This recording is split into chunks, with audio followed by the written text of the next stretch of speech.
주가로 2번 왕가의 비극에 대해서 14장 25절로 19장 8절까지 아까 대략적으로 말씀을 드렸죠. 압살롬이 아버지를 반역하고 결국 아버지를 왕궁에서 내쫓고 다윗 아버지가 내쫓겨서 이리저리 도망 다니고 그러다가 이제 아버지 죽이려다가 자기가 죽어가는 내용이 이제 19장 8절까지인데 우선 압살롬의 반역 행위부터 한번 보십시다. 14장 25절로 15장 12절 2011페이지에 나오죠. 동그라미 안에 1번. 거기 보면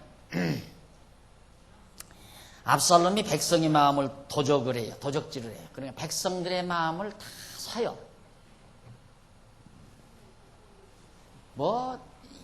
인간 사회에서는 그것처럼 힘 있는 게 없죠. 백성의 마음을 사는 거. 그래서 이게 참 인간 살아가는 데 있어서 참 필수적인 것처럼 성공하려면 그래야 되잖아요. 어느 한 지역에 다 몸담아 살면서 덕을 베풀고 그리고 그 지역을 위해서 많이 업적을 쌓고 그러다가 이제 도지사도 나오고 군수도 나오고 도지사도 나오고 그러다가 이제 국회의원도 나오고 그러다가 당수 경선도 나오고 그래 대통령도 출마하고 그게 다 성공하는 하나의 발판이거든요. 사람들의 마음을 사는 거 그걸 현대말로 말하면 인기죠. 인기를 얻는 것. 바로 이 압살롬이 인기 전술을 핀 거예요. 아버지 왕궁에다 놓고 밖에서 슬슬 아버지 비난하면서 자기가 백성들에게 왕자로서 백성들에게 후하게 자꾸 해주니까 백성들의 마음이 압살롬에게로 다 돌아가 버린 거예요. 그럼 끝났잖아요. 우리가 인간적 생각으로 보면 끝난 거예요. 그러나 안 돼요.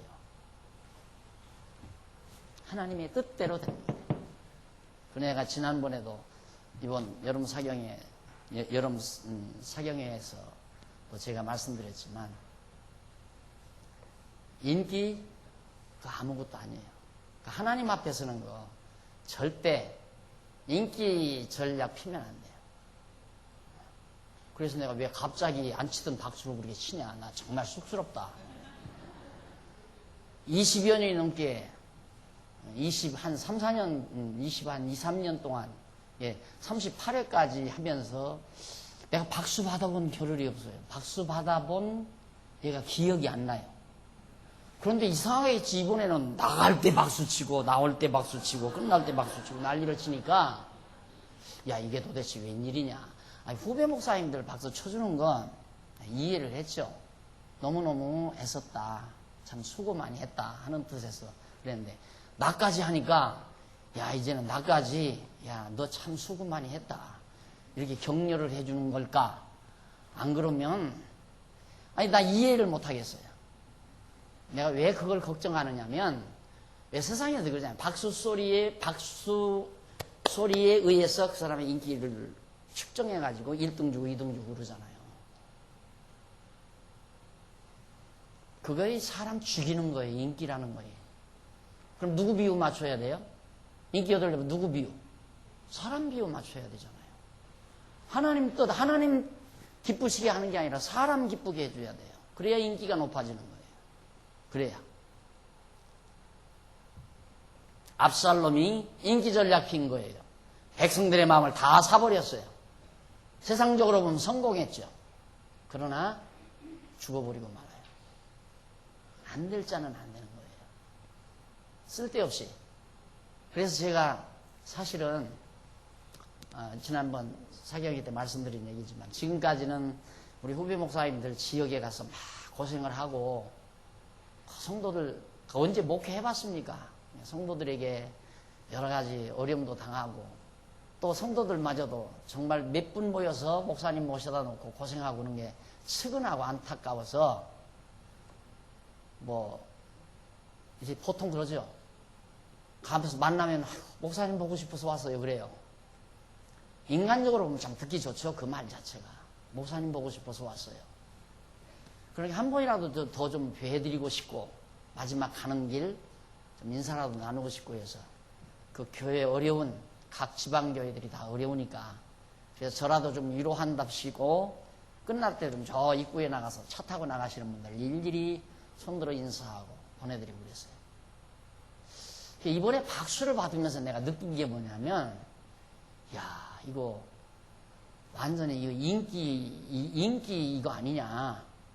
아, 이게 아닌데, 이건 아닌데. 내가 했던 것도 뭐 인기 관리하기 위해서 그런 것도 아니고, 진리 안에서 정말 서로 수고하고 했으니까, 바울이 말하듯이 보고 싶었다, 보고 싶다, 가서 얼굴 보고 말하려다. 이런 심정으로 했던 건데, 이것이 인간적인 어떤 인기로 전략이 된다면 말씀운동 장례도 밝은 게 아니다. 그래서 이제 교회들도 의젓하게 장로님들도 세우고 의젓하게 다 자리가 잡혀져 가잖아요. 이제는 내 손에서 떠나도 되고 내가 구태여 그렇게 하지 않아도 다 추스릴 수 있겠다 하는 생각이 들어가지고 선언을 해버렸어요. 금년부터는 이제 인사 안 합니다. 그리고 끝나자마자 바로 왔거든요. 다음 해부터는, 다음 해 갈 때는 딱 내 시간 주는 대로, 저녁 시간 주면 저녁 시간 하고, 낮 시간 주면 낮 시간 하고, 안 주면 안 하고, 주는 대로 그 시간 딱 맞춰서 가서 인사하고, 딱 가서 강의하고, 그리고 시간만 참석하고 그렇게 하려고. 우리 성도님들이, 우리 교회 성도님들이 교회에서 다 만나보는데 뭐 구태여 그 먼 데까지 가서 일일이 찾아볼 필요가 있어요. 그렇게 하려고 마음을 먹었습니다. 왜? 인기라는 것이 얼마나 야비한 것이고 하나님을 대적하는 행위인가를 알기 때문에. 그래서 압살롬의 이 아주 고약스러운 인기 전략, 이것이 결국 먹혀 들어가 가지고 아버지를 반역하는 행위까지. 인간적으로 볼 때는 좋죠. 당신이 제일 잘났다, 훌륭하다. 아, 당신 정말 누구보다도 잘하고 뭐 제일 잘한다. 세계적으로 당신밖에는 없다. 이런 이야기가 사람 귀 듣기에는 참 달콤해도 그것이 자기를 삭막하게 만드는, 자기 자신을 삭막하게 만드는 무서운 암균이라는 사실을 본인이 모르면 자기 관리를 못하는 겁니다. 사람은 인기로 사는 것이 아니라 하나님의 은혜로 사는 것이고, 인간이 자기에게 인기를 보내는 대상이 아니라 서로 화목의 대상이고 서로 격려의 대상이고 사랑의 대상이라는 것, 내가 늘 강조하는 이유. 여러분들이 늘 나를 섬겨야 되고 나를 받들어야 되고 나를 추앙해 줘야 되고 그런 존재가 아니라 서로가 서로를 아끼고 격려해 주는 관계, 화목의 관계, 친화의 관계, 사랑의 관계지. 하나님 앞에서 이것이 이제 자기 관리예요. 그래서 언제나 우리 성도들은 하나님 앞에서 살아야지. 교회에서도 자칫 잘못하면 장로 투표한단다. 인기 관리 안 해도 될 사람은 되게 돼 있어요. 인기 관리에서 되는 장로는 반드시 말썽을 일으켜요. 선거운동 한다거나, 장로 투표한다니까 막 전화를 해서 아무개는 절대 찍으면 안 된다. 누구 찍어라. 누구 비난하고. 이런 행위 자체도 완전히 인간적이에요. 완전히 인간적. 그런 행위 하면 안 돼요. 우리가 정직하게 다 알잖아요. 하나님께서 느낌이 오잖아요. 누구가 교회를 사랑하는지, 누구가 진리를 뜨겁게 사랑하는지를 하나님이 아시기 때문에 성도들 마음 감동해서 장로 되게 될 사람 되게 돼 있는 거예요. 아무리 시키고 싶어도 안 될 사람은 안 되는 거고, 누가 억지로 누구는 못 시키게 하고 누구는 되게 만들고, 그거 억지로 하면 안 된다 이 말이에요.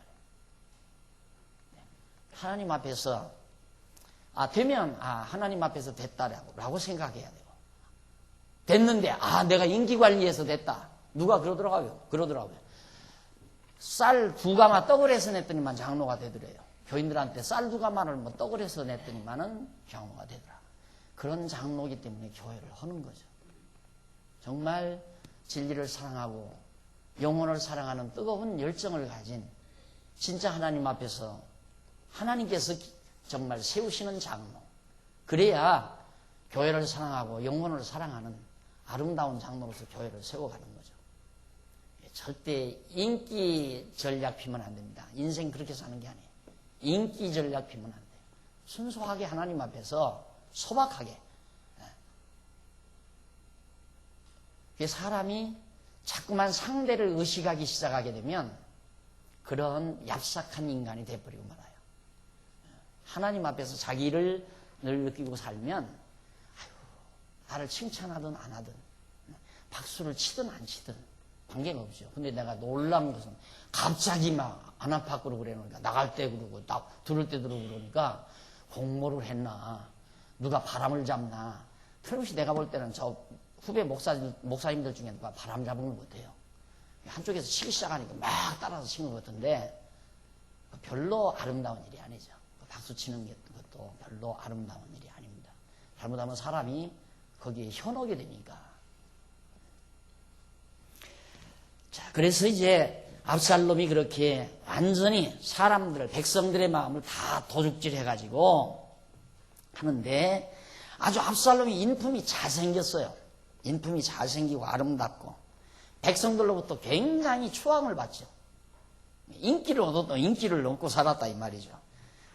그가 요압을 통하여 다윗에게 나아가서 절을 하고 입을 맞춥니다. 결국 이제 이 압살롬이 이 요압 장군, 이게 이제 아주 이게 요망한 인물이에요. 아주 요즘 인물. 요 인간이 아주 요즘으로만 정치 수완이 좋은 인물입니다. 요압이. 앞으로 이제 두고 보면 알지만. 이 요압이 압살롬을 어떠한 방법으로 해서 결국 다윗 왕에게 가서 이제 면전에 한번 뵙게 만드는 거예요. 그래서 가서 이제 요압이 입을 맞추고 그리고 나서 그가 백성에게 친절을 베풉니다. 온갖 친절을. 여러분 그걸 구분할 줄 알아야 돼요. 상대방이 친절을 베풀 때 어떤 목적이 있는 친절은 그건 친절이 아니라 기만행위예요. 알았어요? 자기가 어떤 의 중에 목적을 두고 상대에게 친절을 베푸는 건 그건 기만행위란 말입니다. 사기행위고. 목적이 없어요. 순수하게 사랑으로 나오는 친절이어야 돼요. 그런데 압살롬은 완전히 목적이 있어요. 백성들에게 친절 베푸는 것이 전부 자기에게 인기를 몰아오게 하기 위한 그런 방법. 저는 사실 이 말씀운동 뭐 개척자라고 그러나요? 어떻게 뭐 난 그거 하려고 한 것도 아닌데 하다 보니까 결국 말씀운동이 만들어지고, 말씀운동이라는 것도 이름도 제가 무슨 국리에서 진 게 아니에요. 젊은 놈들이 뭐 한 20여 명이 몰려와가지고 목사님 이거 이래 그냥 있으면 안 됩니다. 우리 이 모임에 대한 이름을 하나 지어주십시오 그래요. 그걸 갑자기 이름을 지라는데 내가 뭐라고 얘기를 해요. 명동 모임 딱 만들어가지고 명동 모임에서 젊은 아이들이 대학생들 한 20여 명이 와가지고 우리 이 이름을 위해서 죽기로 각오했습니다. 이름 하나 지어주십시오 그래서 야 이름 뭐냐 그냥 말씀이 운동하는 거니까 말씀운동이라고 해라 그래서 말씀운동이 된 거예요. 그러다 보니까 점점 이렇게 확산이 되고 각 지방으로 내가 이리저리 뛸 수밖에 없었고 내가 가서 강의를 해야 되고 또 들으려고 했으니까 또 4명이 모여도 가서 2, 3일씩 가서 같이 뒹굴면서 가르쳐줘야 되고 7, 8명이 모여도 가르쳐줘야 되고 한 군데는 가니까 2명 모였더라고요. 춘천에서 사모한다고 해서 갔더니 사람 2명 모여놓고 사모한대요. 그래서 2명을 모여놓고 그 거실에 앉아서 막 심으로 땀을 흘리면서 강의를 하니까 집사람은 열을 받아가지고 미안해요 또 저녁에 가서 뭐라고 하지 말고 열을 받아가지고 방에 가서 피곤하다고 자꾸 사모님은 가서 누라 부르니까 방에 가서 누워서 자기가 생각을 했대요. 참 팔자 속이다. 사람 둘러고 저렇게 열강을 뭐로 하느냐 이상하더래요 그때. 그러면서 이제 하다 보니까 결국 이제 교회들이 세워지죠. 이제 교회들이 세워진 다음에는 교회들이 세워지기 전까지는 제가 직접 다이렉트로 때로는 뭐 전화도 하고 직접 여러 가지 교제도 하고 이러는데 일단 목사님들이 딱 가면 제가 물러서줘야 되잖아요. 그래서 오해도 참 많이 받았어요. 이 교회 서지기 전에는 우리 집 고추장, 된장 하나도 안 담아 먹었어요. 고춧가루, 뭐 멸치 다 지방에서 다 보내와가지고 물어봐요. 김여숙 씨한테. 그렇게 사랑을 많이 받아요. 그런데 교회가 딱 서진 다음에부터 하지 말라고 집사람이. 아이고 집사님 그러면 안 돼요. 하지 마세요. 그러면 안 돼요. 하지 마세요. 전화 받는 거 보면 내가 알죠. 그 남편이 그 아내지. 또 나한테 배워서 그러지 뭐 자기도. 하지 말라니까. 그 받지 말라고. 하지 말라고. 그러니까 상대는 오해할 거 아니에요. 목사님 만변했다 해가지고. 그래서 한때 오해도 많이 받고 그러면서 이제 오늘 그래도 이만큼 우리 강남노예가 자라오는 모습. 그러면서 이제 뒤에들 깨닫고야 아하 박 목사님 생각이 이것도 어떻게 보면 내 자랑 같네. 자랑이 아니라 제발 인기 여러분 인기로 살면 안 돼요. 인기로 살면 안 된단 말입니다. 하나님 앞에서 살아야지. 다윗 보세요. 백성 인기 다 달아나도 하나님 붙들고 다윗 결국 왕궁 그냥 차지하잖아요. 인기 높아진다고 해서 높은 자리에 앉는 거 아니에요. 하나님 앞에서 하나님 의지하고 살 때 마음이 평안이 있고 기쁨이 있는 거지. 그래서 압살롬이 아름다운 인품과 그 가족 상황에 대해서 이제 25절로 27절 밝히는데 온 이스라엘 가운데 압살롬같이 아름다움으로 크게 칭찬받는 자가 없었으니 최고로 잘났어요. 저는 발바닥부터 정수리까지 흠이 없다. 아주 잘생긴 호남이 형인 것 같아요. 아주 잘생겼어요. 그러니 얼마나 인기가 좋겠어요. 그래서 저는 가끔 키 적은 것도 다행이죠. 누가 그래요. 목사님 정말 키만 한 15cm만 더 컸으면 참 좋겠다고 그런 얘기를 하는 사람 내가 직접 들었어요. 그래 15cm 적으니까 어때? 비기 싫어? 비기 싫으면 말아. 당신 비기 싫어도 나 이쁘는 사람 많으니까 내가 그래 버리고 말았지만 압살롬은 진짜 잘생겼어요. 그러다 보니까 그 머리털이 무거움으로 머리가 얼마나 또 머리가 그래서 무거움으로 연말마다 깎았으면 연말에 가서는 머리를 깎지 않으면 너무 머리가 이렇게 막 아주 구불구불한 머리가 쫙 퍼져가지고 그래서 그 머리털을 깎을 때에 달아본 즉 왕의 저울로 200세겔 깎은 머리가 200세겔이나 돼요. 자른 머리가.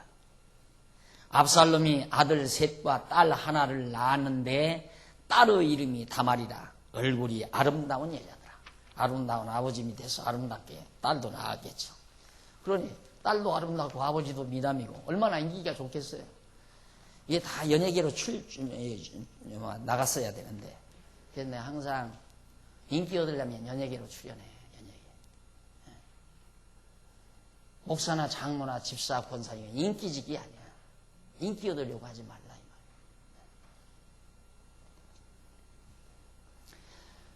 14장 28절 33절까지 보면 압살롬이 요압을 통하여 다윗 왕을 만납니다.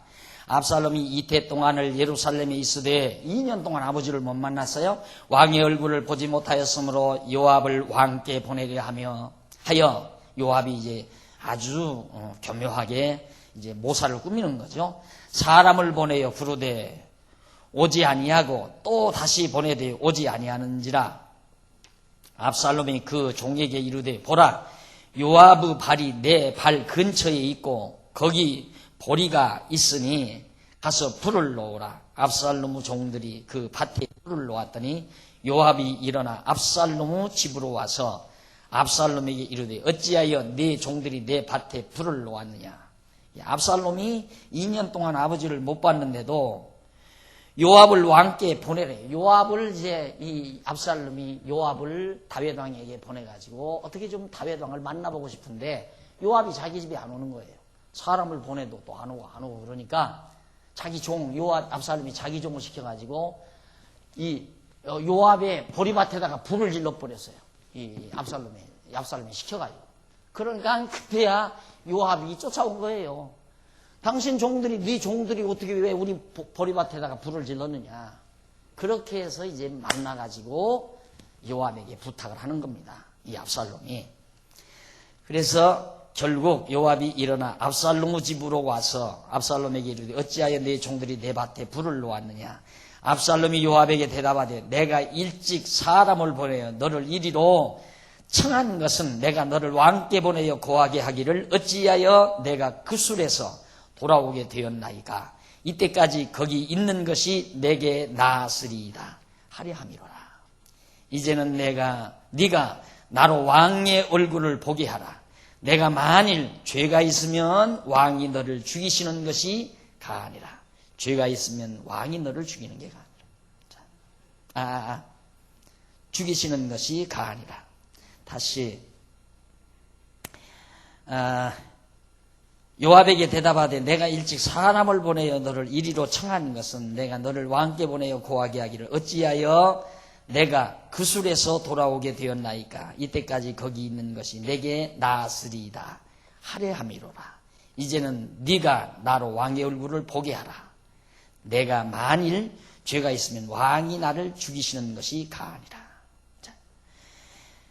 나를 왜 무엇 때문에 다시 돌아오게 해놓고 왕의 얼굴을 못 보게 하느냐. 그리고 요압에게 항의를 한 거예요. 그러면서 왕의 얼굴 나 좀 보게 해달라. 네가 만일 죄가 있으면 내가 압살롬 자기가 죄가 있으면 왕이 나를 죽이시는 것이 가하다. 나 죽음을 내대고 아버지 왕을 좀 보고 싶다. 이제 이 말이에요. 33절 요압이 왕께 나가서 다윗 왕께 나가서 그 말을 고했습니다. 압살롬이 지금 왕을 보고 싶어 합니다. 왕이 압살롬을 부르니 저가 왕께 나가 그 앞에서 얼굴을 땅에 대어 절하매 왕이 압살롬과 입을 맞춥니다. 결국 오랜만에 몇 년 만에 압살롬을 눈앞에 두게 됩니다. 다윗이 와서 넙죽 자기 앞에 절하는 압살롬을 보니까 그래도 핏줄이라고 애정이 가서 내려가서 다윗이 압살롬의 볼에 입을 맞추는 그런 정겨운 모습이 바로 33절에 나타납니다. 이런 일이 있은 이후에 15장 1절로 6절에 보면 13페이지에 다윗의 아들 압살롬이 친절로 백성의 마음을 도적질한다는 얘기죠. 도적함. 이후에 압살롬이 자기를 위하여 병거와 말들을 준비하고 전대 50명을 세우니라 그랬어요. 전대 50명을. 참 하여튼 성경에는 이 성경을 깨닫게 되면 성경을 알게 되면 하여튼 만사가 다 나요. 만사에 대한 일이 다 나타나요. 지난번 이제 여름 사경회 때 이제 갔는데 멀리서 온 최초의 말씀 접하고 알게 된 분인데 멀리서 오셨어요. 그때 딱 첫 인상이 이 지역에 교회가 되겠구나. 저 가정만 굳굳이 서 있다면 교회가 되겠다. 이 생각을 하고 이제 왔던 그런 분인데 그때 극진이 대접도 받고 그러고 왔던 분인데 오랜만에 오셨더라고요. 오셔가지고 나를 어디서 만날 수가 없으니까 뒷자리에 앉아있는데 뒷자리에 그 많은 사람들이 있는데 옆에 와서 앉아서 얘기를 하시는 거예요.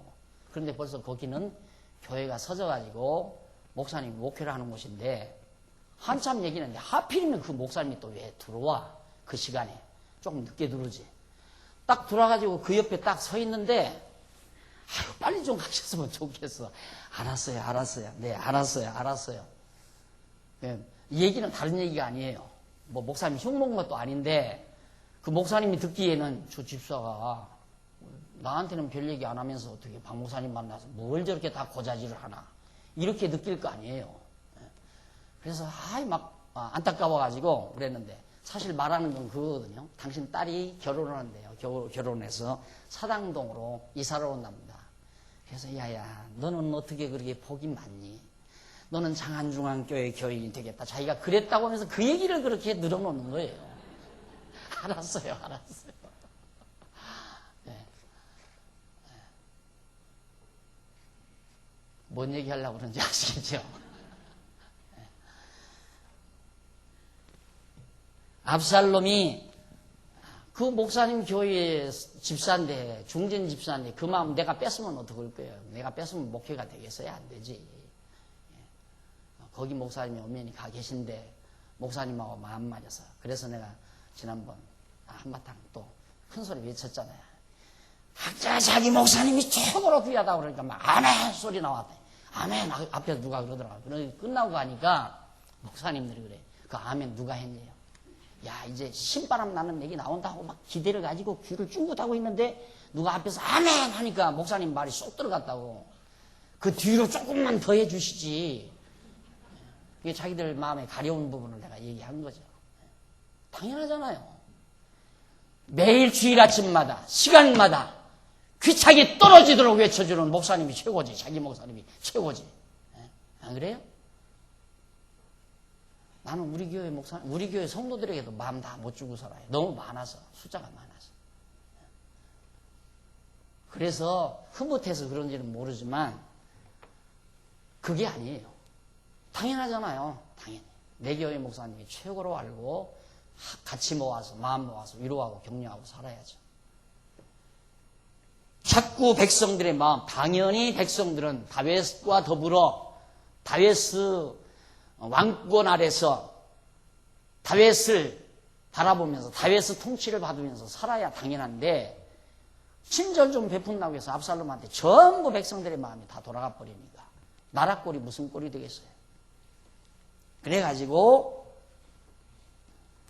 결국 이 요압을 통해서 이제 그렇게 하기 위해서 밭에다 불을 질러가지고 요압이 오니까 나 죽어도 좋으니까 나 만나줘 이게 좀 해달라.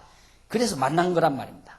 7절로 12절에 보면 15장 압살롬이 다윗 왕을 속여 헤브론으로 가서 반역을 합니다. 압살롬이 다윗 왕을 속여요. 저 아버지를 속이고 헤브론으로 가서 만세 불러요. 내가 왕이다 하고.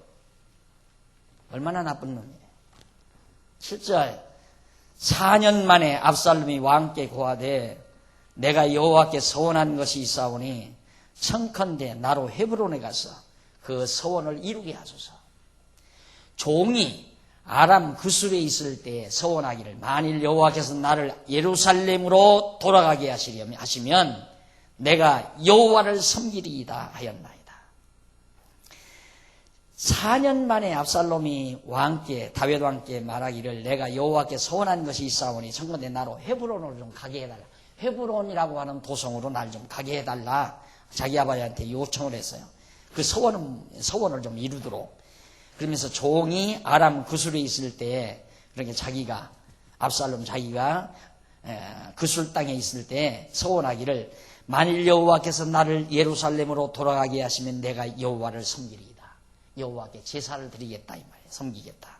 그렇게 했으니 그 서원을 이루도록 하기 위해서 헤브론으로 나를 가게 해달라 요청을 했단 말입니다. 9절 왕이 저에게 이르되 평안히 가라. 허락을 했어요. 그래 가라. 왜 다윗이 짐작인들 못했겠어요.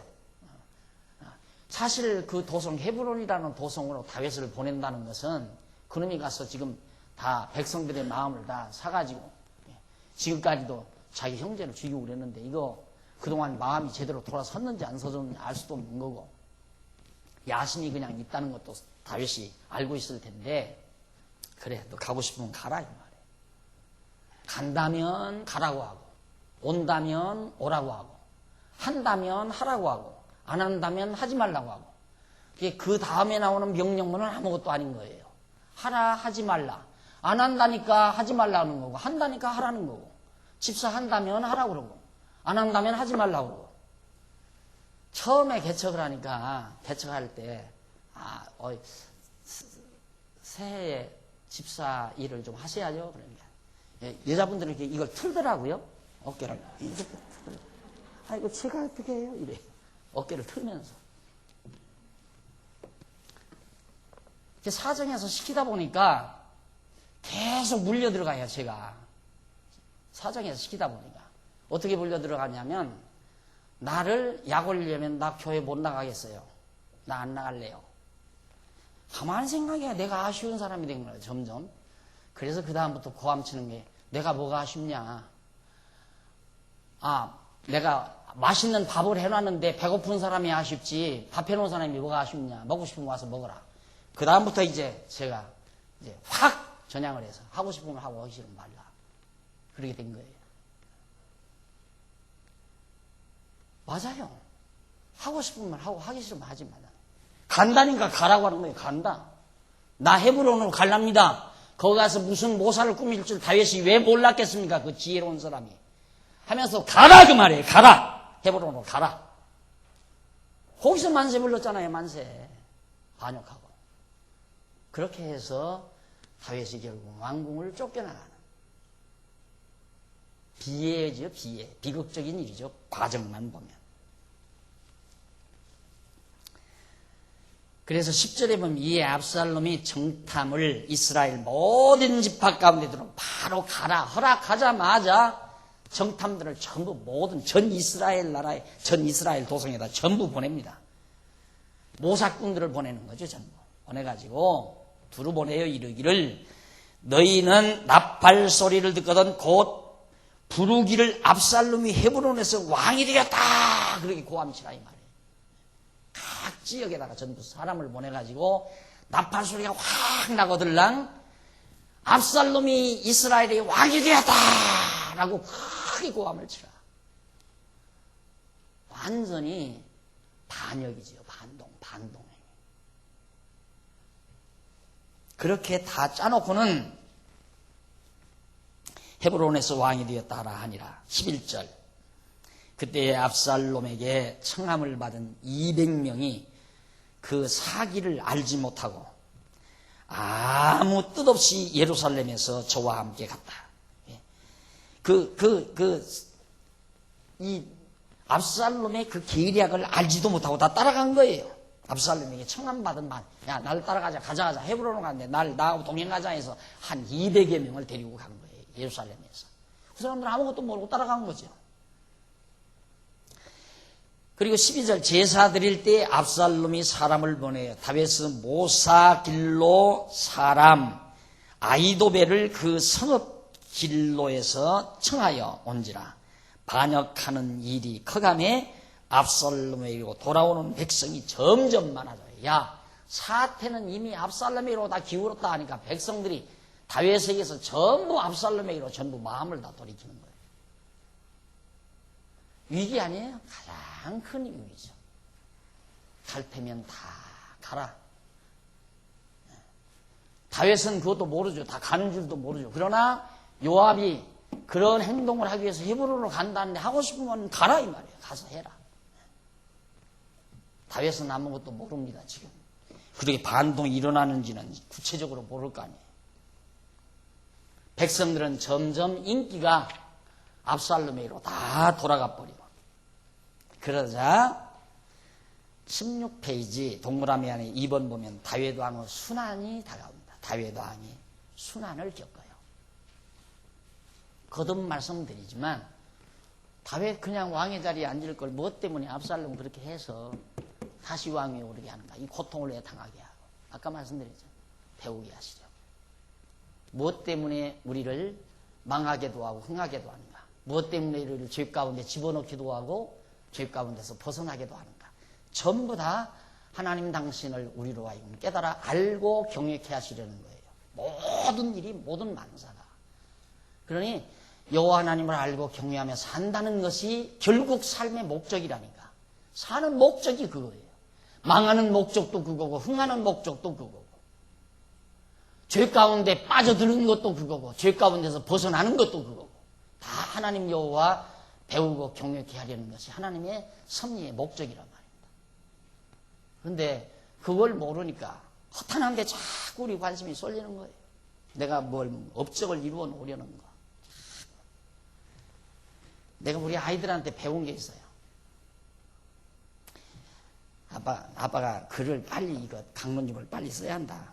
왜 빨리 써야 됐느냐요. 그러니까 그래서 내가 그랬어요. 야, 아빠가 이제는 은퇴를 해야 되는데 은퇴하기 전에 이거 강론집을 다 쓰려고 그런다. 그러니까 아이들이 있다가 아빠 뭐 그렇게 생각하느냐요.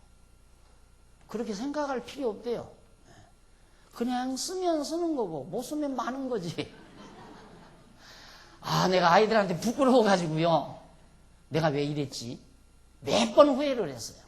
맞잖아요. 쓰면 쓰는 거고 못 쓰면 못 쓰는 거지. 뭐 성경신학은 박용기 목사 아니면 못하나? 나 아니라도 할 사람 많아요. 하나님이 시키면 얼마든지 해요. 얼마든지. 성경신학 이거 다 정리하는 것. 하나님께서 세상 무식군 들어서라도 하려면 얼마든지 해요. 하나님이 하시는 거. 내가 아니면 안 된다고 생각하는 어리석은 생각 때문에 야, 내가 은퇴하기 전에 그때는 무슨 생각을 했냐면 그래도 내가 은퇴할 때는 그래도 노예에서 와서 그래, 은퇴식 해줄까 아닌가.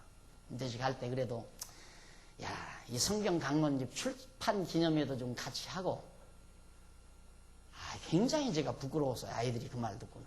그래서 그거 다 포기해버렸어요. 이제 쓰면 쓰고 말면 말고 제일 중요한 건 건강하게 즐겁게 하나님 경외하면서 사는 것.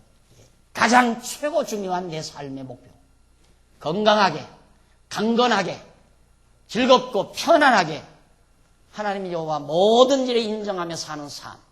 그것이 내 삶의 궁극적인 목표. 그렇게 살게 하시려고 하나님께서 이모로 저모로 성경신학도 성경도 깨닫게 하고 가르치기도 하고 교회도 무너뜨리기도 하고 세우기도 하시고 환난도 겪게 하시고 피하게도 하시고 이단도 되게 하시고 안 되게도 하시고 목사 목 잘라지게도 하시고 다시 붙여놓게도 하시고 이게 다 하나님께서 당신 깨달아 경외하며 평강을 누리며 살게 하시려는 것이더라고요. 욕심 버리고 나 아니면 안 된다는 생각도 버려버리고 다윗이 15장 13절로부터 16장 14절까지가 다윗이 자기의 대적자들로부터 수치와 고난을 당하는 내용인데 밑에 13절로 18절에 보면 다윗 왕이 백성들과 압살롬의 반역을 피해서 결국 도망가 버리고 말아요. 헤브론에서 만세 불러버렸으니 헤브론에서 압살롬 왕 만세 불러버렸으니 완전히 이제는 반역 행위를 일으켜서 그 많은 무리가 예루살렘을 향해서 이제 요즘으로 말하면 데모되죠. 혁명군이 막 쳐들어오는 거예요. 그러니까 도망갈 수밖에 없잖아요. 있으면은 죽으니까.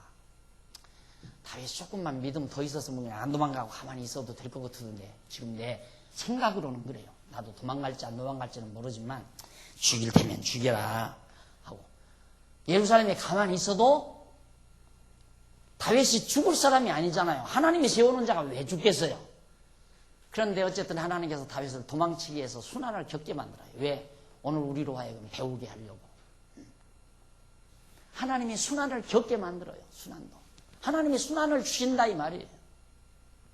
왜?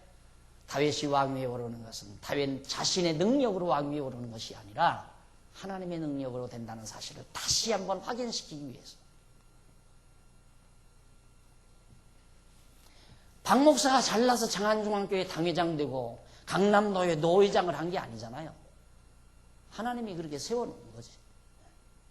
지 잘나서 된 줄 알면 안 된다 이 말이지. 하나님이 세우면 되는 거죠. 그러니까 저도 공부를 꽤 했어요. 그런 거 보면. 지난번에 종회에서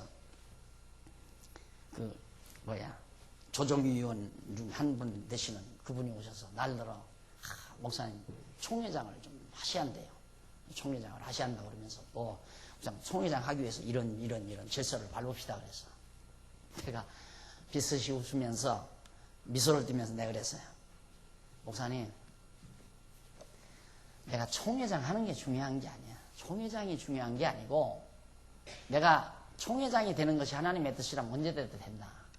그러니까 그게 중요한 게 아니라 더 중요한 게 있다. 당신이 보다시피 한국교회가 지금 완전히 다 엉망으로 가지 않느냐. 다 빗나가고 있는데 이걸 어떻게든지 빨리 좀 수습하는 방향 쪽으로 당신이 머리를 써야지. 나 총회장 안 쳤다고 해서 그게 바뀌어지겠느냐. 그랬더니 아무 말을 못하더니만 나중에 그러더라고요. 목사님의 뜻을 알았다. 안 하려고 해도 하나님이 만약에 총회장 안 칠 계획이 계시다면 되게 돼 있다는 건 내가 믿으니까 구태여 하려고 할 것도 없는 거예요. 할 수 있는 기회에 안 하려고 할 필요도 없는 거고 되면 하고 안 되면 안 하고 총회장 했다고 해서 무슨 크게 달라지나요? 명예가 높아지나요? 명예 어디다 쓰게? 아무데도 쓸데없어요. 명예 아무데도 쓸데없어요.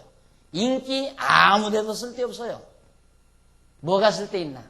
가장 내 옆에 곁에 있어서 마음 알아주고 서로 격려해주고 붙들어주고 함께 힘 모아서 주의 일을 해나가는 사람이 가장 중요하지.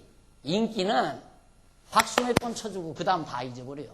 자기 비유 틀리면 깨끗하게 잊어버리는 거. 아무 필요 없는 거예요.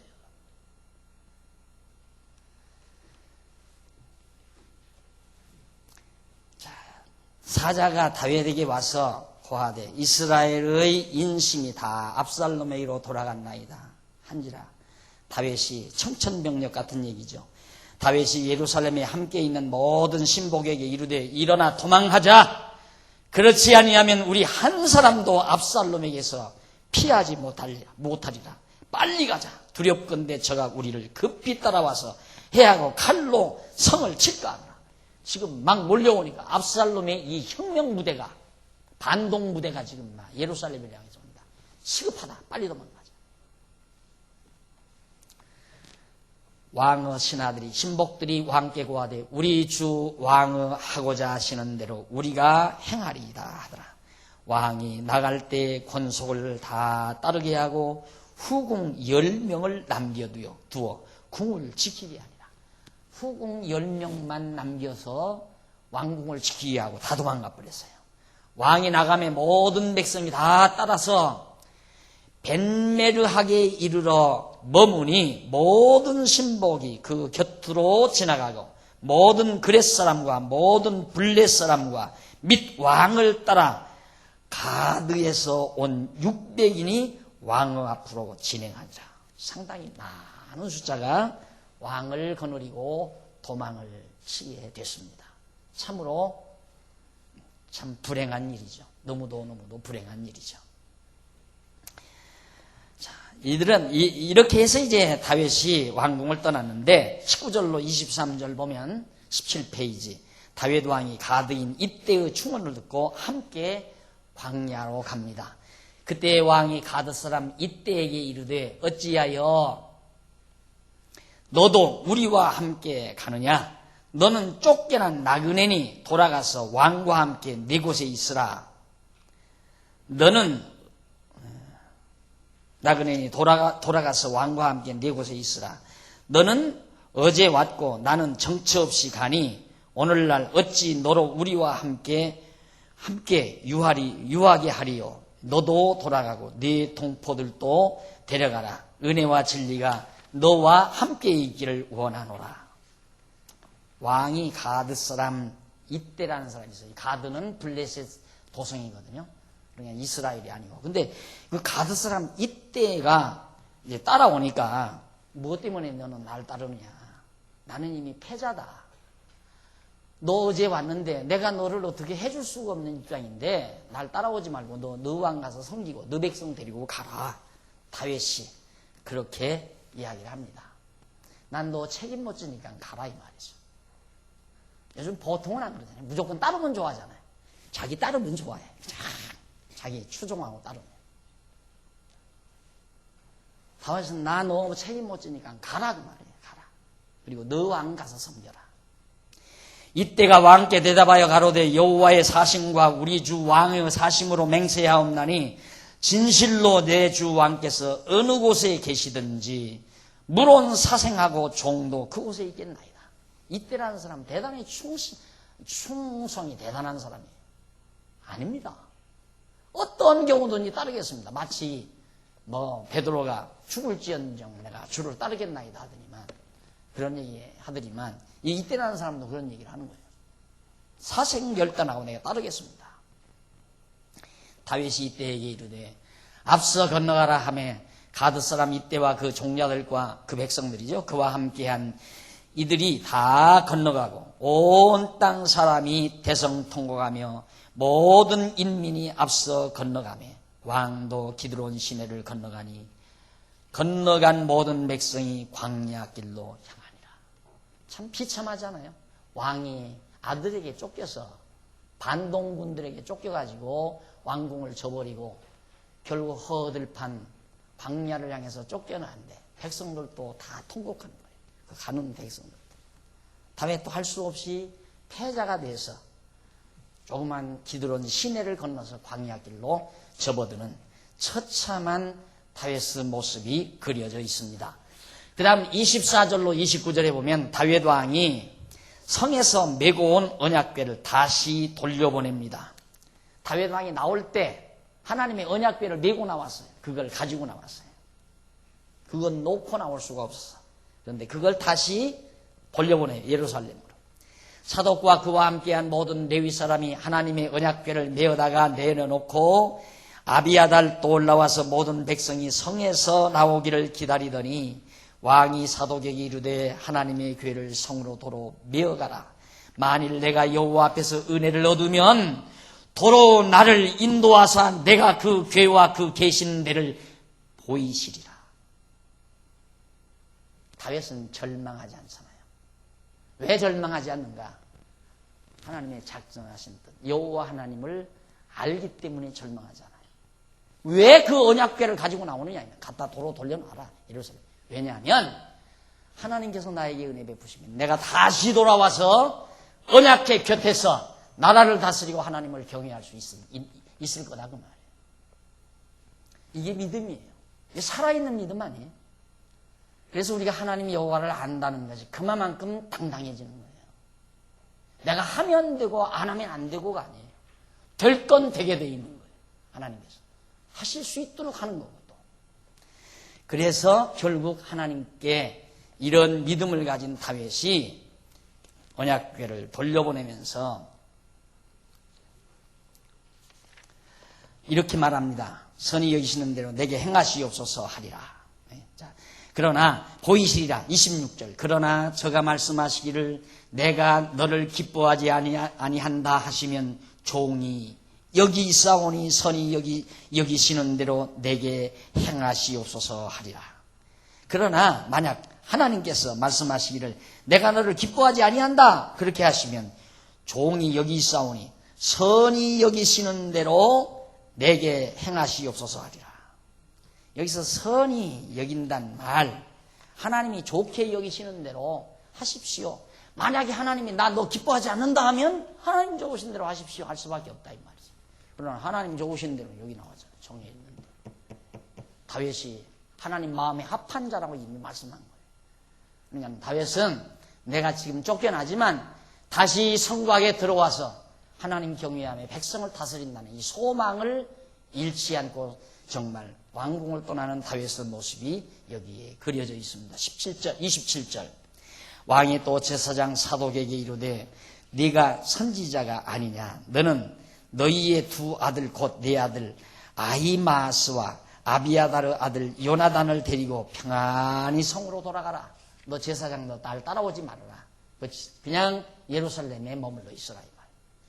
보편적으로 안 그러죠. 따라오라 이 말. 거기 왜? 거기 가서 압살롬하고 또 합류하면 어떻게 해요? 한 사람이라도 데리고 가야죠. 다윗 당당하잖아요. 당당해요.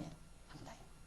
네가 따라온다고 해서 내가 예루살렘으로 다시 가고 네가 안 따라온다고 해서 예루살렘으로 안 가고 그게 아니고 하나님의 뜻대로 되는 거니까. 너 무엇 때문에? 언약궤가 예루살렘에 있는데 제사장이 예루살렘에 있어야지. 들어가라 이 말이에요. 따라오지 마라. 그런 상황에는 한 사람이 귀하잖아요. 지금 백성들의 마음을 다 도둑질해가지고 왕이 됐는데 한 사람의 백성의 마음이라도 내가 붙들어야 되잖아요. 하나님을 의지하는 자는 하나님을 여호와로 하는 자는 비굴하잖아요. 그냥 붙들고 가지 마십시오. 왜 교회 안 나오십니까? 집사님이 안 나오시니까 자리가 황하고 교회가 텅 빈 것 같습니다. 그 얼마나 치사한 일이에요. 그러니까 나오고 싶으면 나오고 나오기 싫으면 말고. 그걸 사람들은 냉정하다고 생각하거든요. 아니, 냉정한 게 아니에요. 제가 얼마나 가슴이 뜨거운데요. 굉장히 뜨거운 사람이에요. 가슴이. 어디서? 마음이 하나 되는 데서는. 마음이 하나 되는 데서는 정말 벌써 떠난다면 마음이 떠난 거 아니에요. 마음 떠난 사람 붙들면 뭐예요? 어떤 분이 얼마 전에 저 입구에 섰는데 목사님 다음 주부터는 뭐 어머니께 안녕히 가십시오. 두 말 안 안녕히 가십시오. 갔다 오십시오가 아니고 안녕히 가십시오. 그걸로 끝나는 거죠. 전화질을 해서 그래도 어떻게 집사님이 우리 교회로 떠납니까? 가는 분 붙들 거 없어요. 오는 분 막을 필요 없고 와서 마음을 모으고 뜻을 모아야죠. 이미 마음 떠난 사람 몸만 붙들면 뭐예요? 마음 떠난 사람 붙들어 봤댔자 불평, 불만, 짜증, 뭐 사랑이 있네, 없네, 뭐 말이 많아. 어쨌든 교회 와서 말 많은 건 마음이 떠났기 때문에 그래요. 마음이 하나 되면 말이 없어요. 다 이해하죠. 아, 저런 게 저래서 그러는가 보다, 이래서 그런가 보다, 다 이해하고 소화를 하지. 마음 떠나야 불평불만이 나와요. 불평불만하는 사람이 참 안타깝죠. 마음이 하나가 안 되니까 불평불만이 나오잖아요. 가라, 너는 예루살렘 성에 있으라. 하나님의 언약궤가 거기 있는데. 그래서 기다렸다. 그 사독은 제사장이다. 그래서 아니 왕이 또 27절 또 제사장 사독이 네가 선견자 아니냐 하면서 28절 너희에게서 내게 고하는 기별이 올 때까지 내가 광야 나루턱에서 기다리라. 너 가서 예루살렘에 있어서 네가 나에게 기별할 때까지 나는 광야에서 그냥 머물러 있겠다. 가서 상황 봐서 예루살렘에서 돌아가는 그 상황을 봐서 기별에 나오 하고 돌려보낸 거예요. 그러면서 사독과 아비아달이 하나님의 궤를 예루살렘으로 도로 메어다 놓고 거기 유하니라. 저는 뺏어와야지, 안 그래요? 그 언약궤가 생명인데 이스라엘. 그런데 그걸 뺏어와야 하는데 예루살렘에 그냥 두고 오는 다윗의 당당함. 하나님 여호와를 믿지 않으면 그게 되겠어요? 안 되죠. 그게 안 되죠.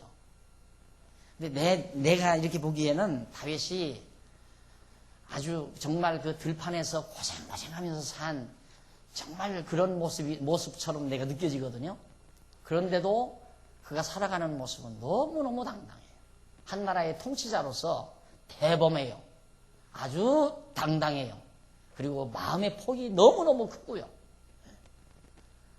용서가 거기서 다 나오는 거 아니에요. 용서가 다 덮어버리고 용서하고 다 알면서도 다 쏘가지고 다 바보라 쏘는 게 아니에요. 알면서도 다 쏘는 게 아니에요. 하나님 여호와를 의지하고 산다는 거예요. 그만큼 사람을 바꿔놓는다는 거. 간사스럽고 교묘하고 술책을 꾸미고 하나님 몰라서 하는 거거든요. 교묘하게 마음을 요리조리 굴리면서 머리 굴리면서 이렇게 하면 이렇게 되고 저렇게 하면 저렇게 되고 그건 잔재주라고 해요. 잔재주. 잔재주가 통하는 것이 신앙이 아니에요. 대범해야 돼요. 확 우직스러워요. 그냥 우직스러워요. 다윗 얼마나 우직스러워요. 지금. 대범하고 그게 하나님 여호와 의지하는 믿음에서 나오는 힘입니다. 그런 것들이.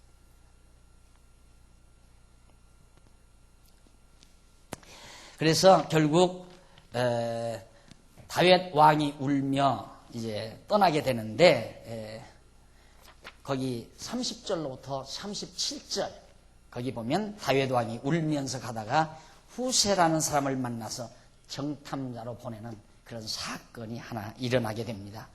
다윗도 결국 너무도 안타까우니까 다윗 역시 울음을 터뜨리는 장면 다음 시간 우리 참고하도록 하고 오늘 강의 여기서 마무리하도록 합니다. 기도하십시다. 자비로우신 하나님 아버지, 하나님께서 세우신 다윗 왕 온갖 시련을 주시는 모습을 저희들이 오늘 또 살펴봤습니다. 하나님의 사람이지만은 때로는 패배자 같고 때로는 정말 억울하고 고통스러운 모습으로 비추어진 상황을 저희들이 오늘 살폈습니다. 하나님 아버지, 하지만 여호와 하나님 의지하는 다윗 당당하게 시련을 이겨내 나가는 모습을 저희들이 살펴보면서 하나님 여호와 경외하고 사는 것이 얼마나 아름다운 것인가를 다시 한번 저희들이 생생하게 느낍니다. 전능하신 하나님 아버지여, 만사를 정하신 뜻대로 인도해 가시는 하나님 앞에서 옹졸해지지 말게 하시고 하나님 앞에서 대범하게 어떤 시련도 받아 넘길 수 있는 당당함을, 그런 믿음을 우리 모두에게도 허락해 주시옵소서. 연보했습니다. 많든 적든 하나님의 귀한 말씀 지키고 전하는 일에 소중하게 쓰여지게 하시옵소서. 예수님의 이름으로 기도드립니다. 아멘.